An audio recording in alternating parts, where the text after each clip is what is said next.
ठीक है, अब बच्चों सुनना मेरी बात। हम लोगों ने कल क्या पढ़ा था? टूल्स पढ़े थे इंटरनल कंट्रोल सिस्टम को रिव्यू करने के।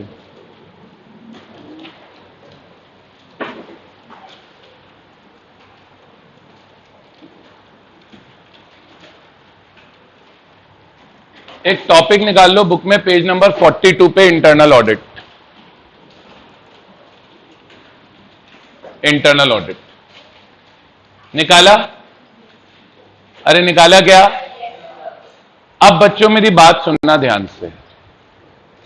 अब बच्चों मेरी बात सुनना ध्यान से सुनना। सुनोगे तो आएगा।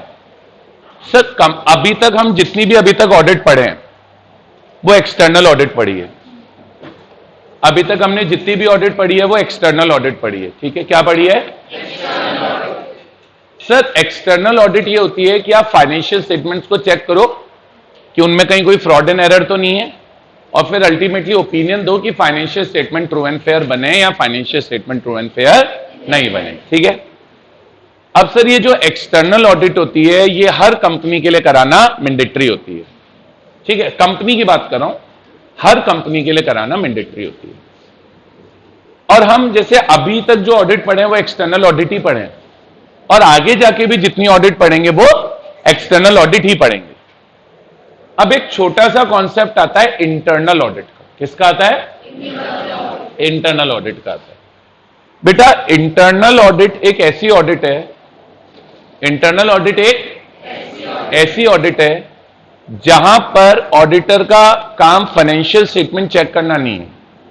ऑडिटर का काम कंपनी की वर्किंग चेक करना है, कंपनी के सभी operations, production, sale, marketing, finance check करना है, कंपनी की ओवरऑल वर्किंग चेक करना है, ओवरऑल मैनेजमेंट चेक करना है, ओवरऑल गवर्नेंस चेक करना है, और फिर सजेशंस देना है कि कंपनी की वर्किंग को बेटर कैसे बनाया जाए। इंटरनल ऑडिट और external audit all together different concept है। फिर बोल रहा हूं, इंटरनल ऑडिट और external audit all together different concept है। ऑल टुगेदर क्या है? Different concept. ठीक है, अब बच्चों जो इंटरनल ऑडिट है, जो क्या है? इंटरनल ऑडिट है। जो क्या है बेटा? इंटरनल ऑडिट है। उसका काम क्या है? कंपनी के ऑपरेशंस को चेक करना, कंपनी की वर्किंग को चेक करना, कंपनी के मैनेजमेंट को चेक करना, कंपनी के गवर्नेंस को चेक करना, और सजेशंस देना कि कंपनी की वर्किंग को बेटर कैसे बनाया जाए। जबकि एक्सटर्नल ऑडिट का काम क्या है?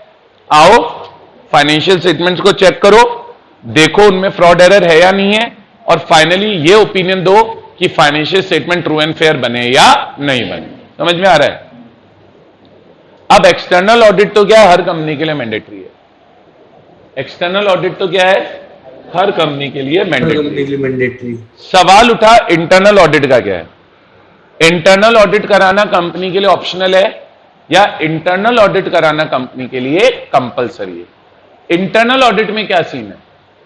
कंपनी के लिए कंपलसरी है या इंटरनल ऑडिट कराना कंपनी के लिए ऑप्शनल है? इंटरनल ऑडिट में क्या होगा? Is it mandatory, is it optional? तो सर कंपनीज एक्ट 2013 में एक सेक्शन बना 138, उसने बोला जिन कंपनीज को हम प्रिस्क्राइब करेंगे उनके लिए इंटरनल ऑडिट मैंडेटरी है, बाकी कंपनीज के लिए ऑप्शनल है। देखो एक्सटर्नल ऑडिट तो क्या है? हर कंपनी के लिए क्या है? मैंडेटरी है। लेकिन इंटरनल ऑडिट सेक्शन 138 बोला हम जो कंपनीज प्रिस्क्राइब करेंगे बस उन्हीं को करानी है, बाकी किसी को नहीं करानी। तो इंटरनल ऑडिट किसको करानी है? बोले अगर लिस्टेड कंपनी है, क्या है? तो बोले लिस्टेड कंपनी के लिए एक तो इंटरनल ऑडिट मैंडेटरी है, उसके अलावा ये बनाना नहीं है ना। उसके अलावा अगर कोई पब्लिक कंपनी है और ये अनलिस्टेड पब्लिक कंपनी है, तो अनलिस्टेड पब्लिक कंपनी पे इन्होंने 4 कंडीशन दे दी। कितनी? और इन कंडीशंस के बीच में और लिख दिया, और अब बोला अगर अनलिस्टेड पब्लिक कंपनी इन चारों में से कोई भी एक कंडीशन पूरी कर देगी तो उसके लिए भी इंटरनल ऑडिट कराना मैंडेटरी हो जाएगा। मतलब लिस्टेड कंपनी के लिए तो मैंडेटरी है ही, अनलिस्टेड पब्लिक कंपनी के लिए तब मैंडेटरी होगा जब वो चारों में से एक कंडीशन पूरी करेगी। या तो उसके आउटस्टैंडिंग डिपॉजिट, हर कंपनी डिपॉजिट लेती है, आप सबको पता है। उसके आउटस्टैंडिंग डिपॉजिट ग्रेटर देन और इक्वल टू 25 करोड़ हो जाए, और ये डिपॉजिट करंट ईयर के नहीं देखे जाएंगे, प्रीसीडिंग ईयर के देखे जाएंगे। तो उसके आउटस्टैंडिंग डिपॉजिट 25 करोड़ या उससे ज्यादा हो जाए at any time during preceding year. What do you mean by any time during preceding year? मतलब पिछले साल में किसी एक दिन भी, जरूरी नहीं पिछले साल पूरे टाइम रहे, पिछले साल के किसी एक दिन भी अगर उसकी आउटस्टैंडिंग डिपॉजिट या तो 25 करोड़ या उससे ज्यादा हो जाए, या उसकी paid up share capital greater than और इक्वल टू 50 करोड़ हो जाए। ये पेड अप कैपिटल की देखेंगे, क्लोजिंग बैलेंस देखेंगे ऑफ प्रीवियस ईयर। तो अगर प्रीवियस ईयर की paid up capital closing balance 50 crore या उससे ऊपर हो जाए तो भी इंटरनल ऑडिट कराना मैंडेटरी है। या फिर आउटस्टैंडिंग लोन ग्रेटर देन और इक्वल टू 100 करोड़ हो जाए। कितने हो जाए? कब 100 करोड़ हो जाए? At any time during preceding, तो भी इंटरनल ऑडिट कराना मैंडेटरी है। या इंटरनल ऑडिट कराना कब मैंडेटरी है? इसका टर्नओवर ग्रेटर देन और इक्वल टू 200 करोड़ हो जाए प्रीसीडिंग ईयर। ठीक है, तो अगर अनलिस्टेड पब्लिक कंपनी चारों में से कोई भी एक कंडीशन पूरी कर देगी तो भी उसके लिए इंटरनल ऑडिट कराना मैंडेटरी है। या फिर उन्होंने बोला इंटरनल ऑडिट कराना मैंडेटरी है प्राइवेट कंपनी के लिए। प्राइवेट कंपनी के लिए कब मैंडेटरी है? उस पर ये दो कंडीशन लगती हैं, या तो उसका आउटस्टैंडिंग लोन ग्रेटर देन और इक्वल टू 100 करोड़ हो जाए at any time during previous year, या उसका टर्नओवर ग्रेटर देन और इक्वल टू 200 करोड़ हो जाए प्रीवियस ईयर। तो आज अगर आपसे कोई पूछे कि एक्सटर्नल ऑडिट किन कंपनीज के लिए मैंडेटरी है, तो आप बोलेंगे एक्सटर्नल ऑडिट तो हर कंपनी के लिए मैंडेटरी है। आपसे कोई पूछे इंटरनल ऑडिट किन कंपनीज के लिए मैंडेटरी है, तो बोले लिस्टेड कंपनी के लिए मैंडेटरी है, अनलिस्टेड पब्लिक कंपनी के लिए तब मैंडेटरी है जब इन चारों में से कोई एक कंडीशन पूरी कर दे, और प्राइवेट कंपनी के लिए तब मैंडेटरी है जब इन दोनों में से कोई एक कंडीशन पूरी कर दे। क्लियर है? अच्छा, नेक्स्ट पॉइंट आता है इंटरनल ऑडिटर को अपॉइंट कौन करेगा। तो याद रखना, इंटरनल ऑडिटर का अपॉइंटमेंट कंपनी के बीओडी करते हैं। अच्छा, अब फर्क है, एक्सटर्नल ऑडिटर का अपॉइंटमेंट शेयर होल्डर करते हैं, एक्सटर्नल ऑडिटर का अपॉइंटमेंट, लेकिन इंटरनल ऑडिटर का अपॉइंटमेंट कौन कर रहा है? बीओडी। अच्छा, क्वालिफिकेशन क्या होगी? इंटरनल ऑडिटर किसे बनाए? क्वालिफिकेशन क्या होगी? बोले सीए को बना लो, कॉस्ट अकाउंटेंट को बना लो, किसी भी दूसरे प्रोफेशनल को बना लो। अब सीए और कॉस्ट अकाउंटेंट के अलावा कौन से प्रोफेशनल्स बचे?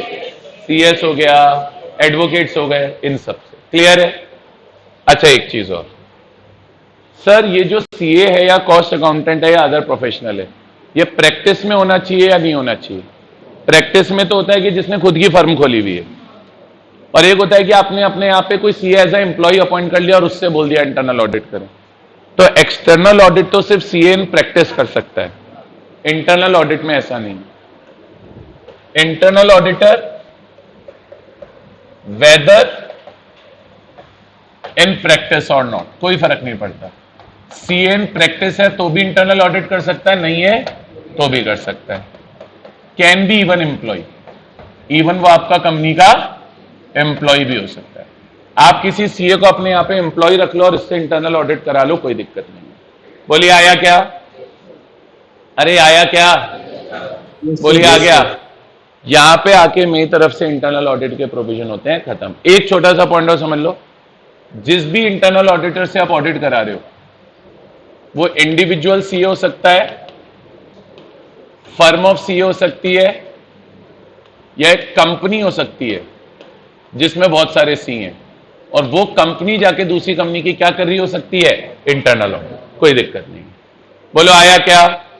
ये एक्सटर्नल ऑडिट से बिल्कुल अलग है। एक्सटर्नल ऑडिटर का अपॉइंटमेंट शेयर होल्डर करते हैं, तो पहला फर्क तो यहीं आ गया।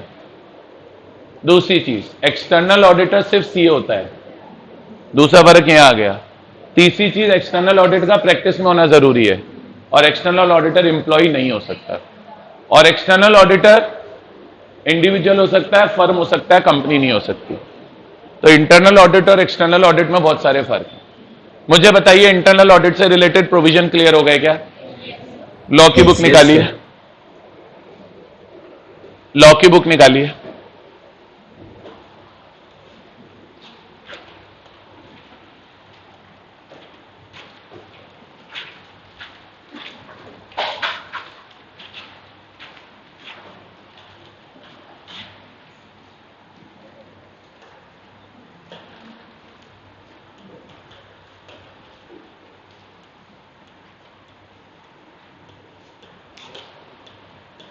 चैप्टर 9 में लास्ट सेक्शन है सेक्शन 138, इंटरनल ऑडिट। मिल गया क्या? मिल गया सभी स्टूडेंट्स को? अब देखिएगा, पढ़िएगा। Applicability of section 138, internal audit का सेक्शन है ये।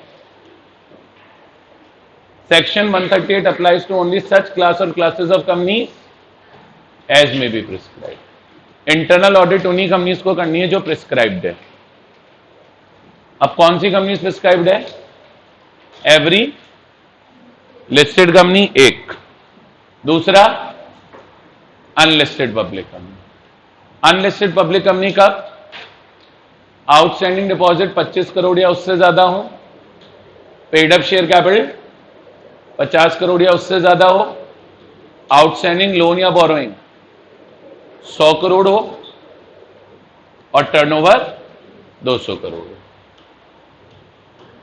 सभी कंडीशंस के बीच में और है, डिपॉजिट देखने any point of time previous year के, paid up capital previous year की, लोन्स देखने any point of time previous year के, और टर्नओवर देखना है प्रीवियस ईयर का। क्लियर है क्या?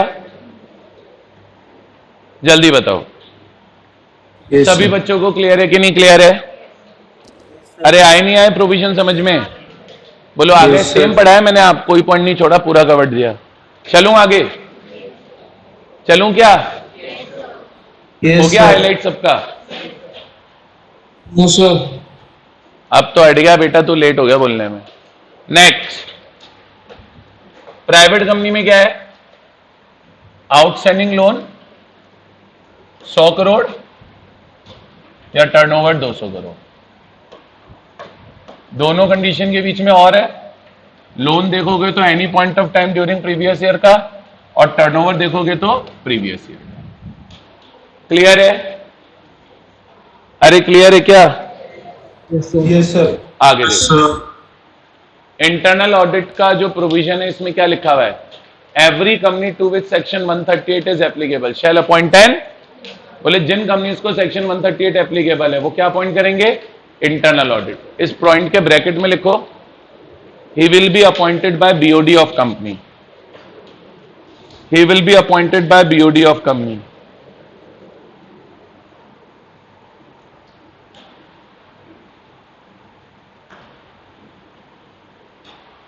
He will be appointed by BOD of company.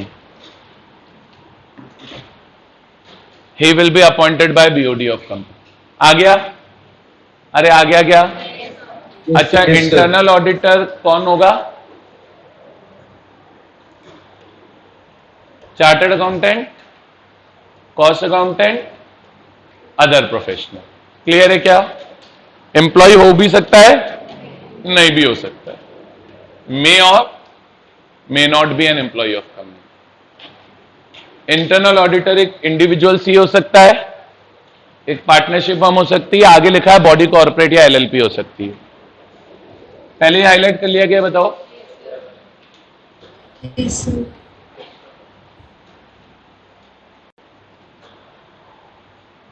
तो इंटरनल ऑडिटर बॉडी कॉर्पोरेट भी हो सकते हैं, ठीक है। जो चार्टर्ड अकाउंटेंट है प्रैक्टिस में होना जरूरी नहीं है, कॉस्ट अकाउंटेंट भी है तो प्रैक्टिस में होना जरूरी नहीं। क्लियर है? थर्ड और फोर्थ पॉइंट की कोई रेलेवेंस नहीं है, इनके आगे क्रॉस लगा दीजिए। पता है इनमें क्या लिखा है? इंटरनल ऑडिट से रिलेटेड गवर्नमेंट अगर कोई और रूल प्रिस्क्राइब करना चाहती है तो करे। रूल हमारे सिलेबस में है नहीं, हम माथा क्यों लगाएं? बोलिए, यहां तक क्लियर है? ये इंटरनल ऑडिट के प्रोविजन मेरी तरफ से यहां पर आके होते हैं खत्म। क्लियर है क्या बेटा? Yes, sir. Yes, sir.